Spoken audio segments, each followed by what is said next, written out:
Greetings from the past, from the time travelers, and welcome back to another episode of The Ladder. My name is Ty, and we left off after Marianne exited the study after we got attacked by Lorraine and died 3 times, 2 or 3 times, I don't know, because I was too slow hitting my keys. In my panic, I don't even care to look where I'm going. With one hand on the wall to steady me, I just hobble as fast as I can away from the study. Away from that mirror. Freedom is bittersweet. I'm free from the madness, it seems, as running out into the hallway reveals it to be in pristine condition. But it means I've turned my back on Lorraine. Again. I have no plans of stopping, not until I know I'm safe. And if that means walking back to Luxburn, as ridiculous as the idea is, then so be it. Someone suddenly grabs hold of me, however. Fingers digging deep into my shoulders, and my heart nearly stops. My body seizes, and I nearly scream. Marianne, you look awful. I mean, not awful, but did something happen? Are you alright? Mrs. Wright, I... Oh my god. Marianne! Oh my god! She keeps so much distance to her clients and everybody, and now she's just... Oh my god. Without thinking, I sought comfort, seeing that it wasn't her. It's a sudden impulsive thing to do, and had I been in a better condition, I wouldn't even dare of doing such a thing. But I didn't know what else to do. Though I know I shouldn't. Her warmth, her scent, they grounded me. She is intoxicating. Marianne, what's going on? Oh, you're shaking like a leaf. Tremors run through my body. As soon as my mind releases, I am no longer in danger. Realize. I wanted to cry, scream about what I have seen. But like a scared child, I couldn't control myself. My mind couldn't reconcile with what I had seen. I should just write it off as a figment of my imagination. Yet, I can still feel her nails cutting into my skin. Are you sick? Should I call for a doctor? I'm sorry, Mrs. Wright. Just feeling a little woozy and lightheaded is all. Let's get you somewhere to sit down then. Come on, don't worry, I have you. A lie. But a whole lot less complicated than telling her I was attacked by a dead girl. When the feeling of fear eases off, I feel nothing but shame for my actions. I quickly back away as I clear my throat and nod my head. I think I've had enough looking around. If it's all right with you and Mr. Wright, I'll meet you outside. If you're sure, I'll have the car started. Do you need assistance heading downstairs? I'm all right, ma'am. Just go on ahead and I'll be right there. It seems to placate her worries, though only for a brief seconds. Before she heads down, I don't miss the constant glance she shoots my way, hidden quickly under another smile. I won't begrudge her for it, that worry. The look on my face must have been a strange enough sight on its own. Even I am still reeling from whatever that was. Her voice still whispers in my ears. After all these years, she's still... No, Marianne. Shaking my head off the thoughts, I drag in a breath, then follow shortly after Mrs. Wright. Whatever has happened in the past, it's long gone. Only memories now. And those are things I can no longer bring back. It's already dark as we make our way out of the mansion. With no lights, we are only illuminated by the headlamps of the Wright's cars and the stars up above us. The sight of them helps me compose myself much more than several minutes of being alone did. The car's engine is running, yet 2 still stand out on the lawn. Mrs. Wright is busy, eyes up to the stars, and Mr. Wright, arms crossed, has his eyes down on the ground. It is the crunch of the grass under my heels that brings their attention to me. About time, what took you so long? Why, I hate A you so minute much. longer and I'd think the house swallowed you all up. Oh, hush, dear. I'm sure she has her reasons. Marianne doesn't seem the sort to idle. Sorry, I was just checking on something important. See, business is business and they take time, love. You should know that better than anyone. So, Marianne, what do you think? Are you the woman for the job? I know we already signed papers hiring you, but I want to be 100% sure that you are committed. I glanced back towards the mansion, knowing what I had seen there. Or rather, who I thought I saw there, because there is just no way. Not to mention how I acted towards Mrs. Wright, for goodness sake. I should feel the slightest bit hesitant. I was lucky. I've seen enough films to know what happens when a promiscuous woman enters a haunted house. This is my chance to turn it down. Make excuses. Say that I'm not up to task. That I need to take care of my old sick father. Just pay the fine, which is probably outrageous for a contract like this, and let it go. I should turn it down. But for some obstinate reason, I can't. In the same manner I haven't let go of her, of the regret that has shadowed me since the day. Much as I hate to admit it, even though myself seeing her again, the mischievous glint in her eyes, the loose tendrils of her hair curled around her forehead. It's something I've terribly missed, and now that it's here, almost within arm's reach, my father will tell me, sometimes you just simply have to go through with it. Consequences be damned.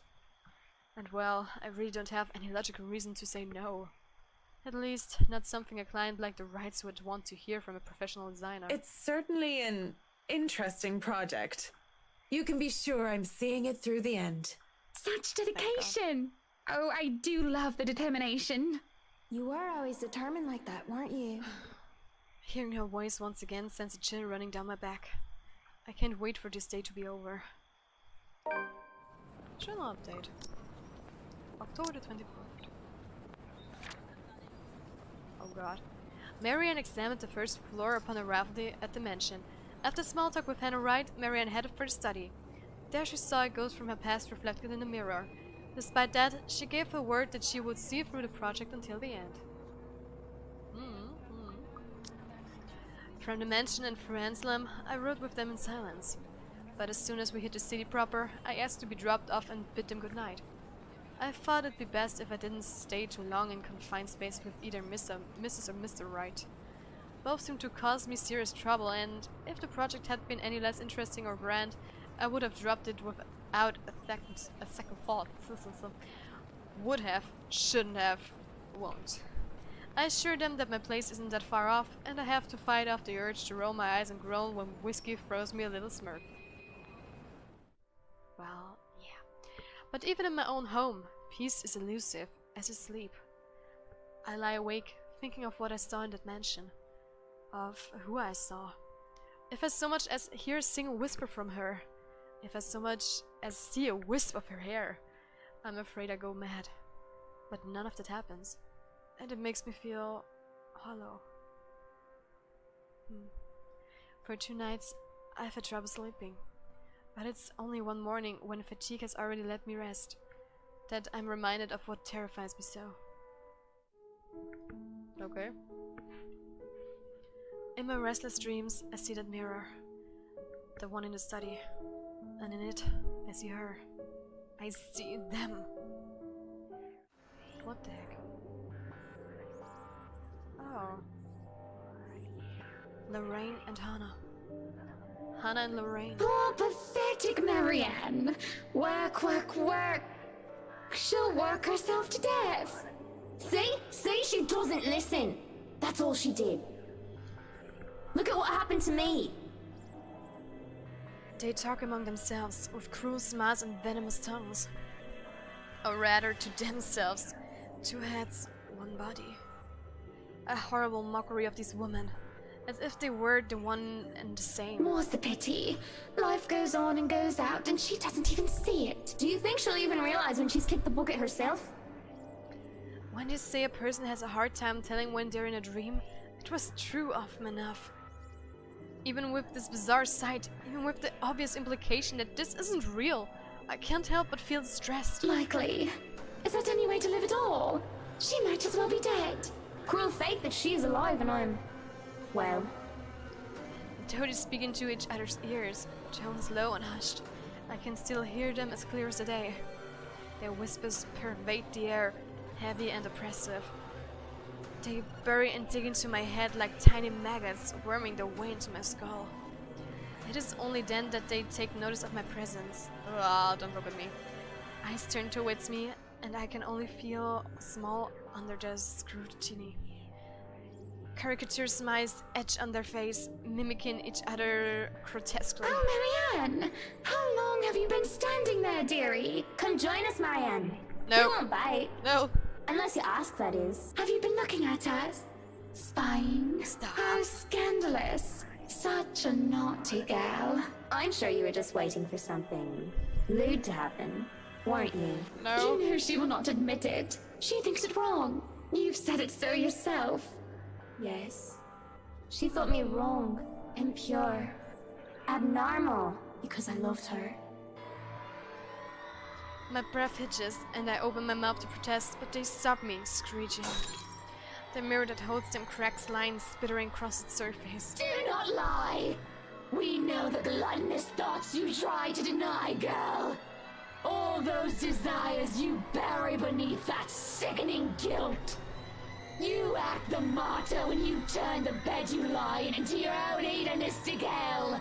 You are nothing but a tainted soul with filth-stained flesh held together by falsehood and pride. Shut up. They look livid, and when it looks like they would lunge... My god. Whoa. I wake, feeling like the wind had been knocked out of me. With a groan, I squint and find a certain fluff ball sitting on my chest looking as pleased as Punch. She is the overlady of the cats, queen of despair and destruction of nice furniture. Though I can stay mad at her majesty, because it feels like she did something good this time. I was having a nightmare, but I can't even remember what it was about. Trying to recall leaves a terrible pit in my stomach. Maybe it's probably better that I don't remember. Good morning, Baruthiel. Who's the good kitty? Are you hungry? Is that why you woke me up? A content purr comes from my sweet dear before she jumps off the bed and trots towards the kitchen. On the other hand, it takes me a bit more before I roll out of the bed and start my day. Mornings before work is always a quiet affair. Shower first, then a mug of coffee and a bowl of oats. Sometimes I do stretches, and I always check my work email. The rights will be moving into the mansion today. I don't think the paperwork is officially done yet, but it isn't too far-fetched to think they were allowed to start their move despite that. Rich people like them will always find ways to get what they want after all. I'll be leaving you again today, Beth. So you behave and make sure not to shred up my new covers, okay? And don't worry, I didn't forget tomorrow is Black Cat Day, so I'll throw you a party. But only if you behave like a proper lady. Ah. She barely gives me a glance as I say that before going back to her own food. Cats. Still better than humans, most of the time. Too bad I have to work with humans. The place is already busy as soon as I get there. The foreman, one that I've recommended to the rights for his work ethic, is already early as usual. Already he's instructing men here and there with the bigger loads. I have no chance to talk to him as Mrs. Wright appears and greets me with a smile. Mrs. Wright, I hope everything has been to your liking thus far. Good morning, Marianne. It has been delightful and these men have been very helpful. Look at all this. It's so busy here. I'm getting tired just looking at them go. No complications so far with the movers or the previous owners of the mansion, I hope? If anything, the only one being problematic is Luke, if I'm to be honest. He can be such a diva, but I do like that about him. She stops, looking up the upper landing where Mr. Wright comes through with two other movers and the mirror from the study. Oh, do be careful with that mirror. We wouldn't want anyone getting hurt because of broken glass. Why are you even having it carried around? Oh? You did say you didn't want the mirror, and I keep getting distracted by it. If I'm going to turn the study into my office, I'd rather not have it there. Where can we put this? Well, you are not putting it in our room. Why don't you go, I don't know, put it in the wine cellar for now? We can figure out to store it in the attic or somewhere else later, yes? You heard her, boys. To the cellar it goes. Mush! Blah. The movers bring down the mirror one step at a time, no matter how much the man tells them to hurry. An unsettling feeling grows in my stomach as I see a reflection in the bloody thing. And I look away, not wishing to risk anything.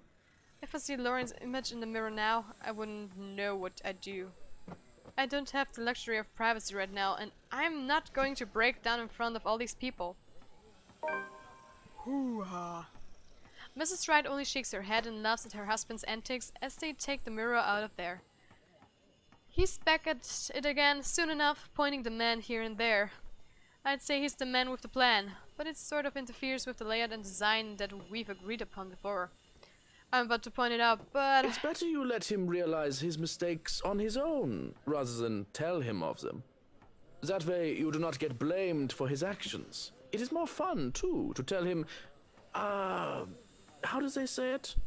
I told you so, once he slips up. Been working with him long enough to know that, huh? it's not like I plan to make too much of a fuss, unless what he changes is actually crucial. It happens often enough, when one is made to accompany him nearly all hours of the day. Up, higher. Come on now. Still, he could at least be less pushy about things. Careful now. I know your pictures are framed by cheap plastic, but those are framed by African blackwood and are one-of-a-kind commissioned paintings. Each one is easily worth a lifetime of what you lot make. It is surprising how hands-on he is compared to my usual clientele. Well, the both of them are actually. It's refreshing to have them participate despite their initial reluctance. Luke, do the dishwashers go into the kitchen or the butler's pantry? Pantry, Buttercup. Careful, that's Emma. No, you there, put that down. You do not manhandle a Napoleon Abueva. He really needs to tone down the dramatics a notch. Mrs. Wright and the butler look like they're used to it by now. But the rest of us, well... Sweetie, why don't we go and sort your suits upstairs? Good call. Let your Hans and Marianne and the foreman deal with the rest of the work. We have this, Mrs. Wright. Yes, please do go before a blood vessel bursts. Bloodstains are so troublesome to clean.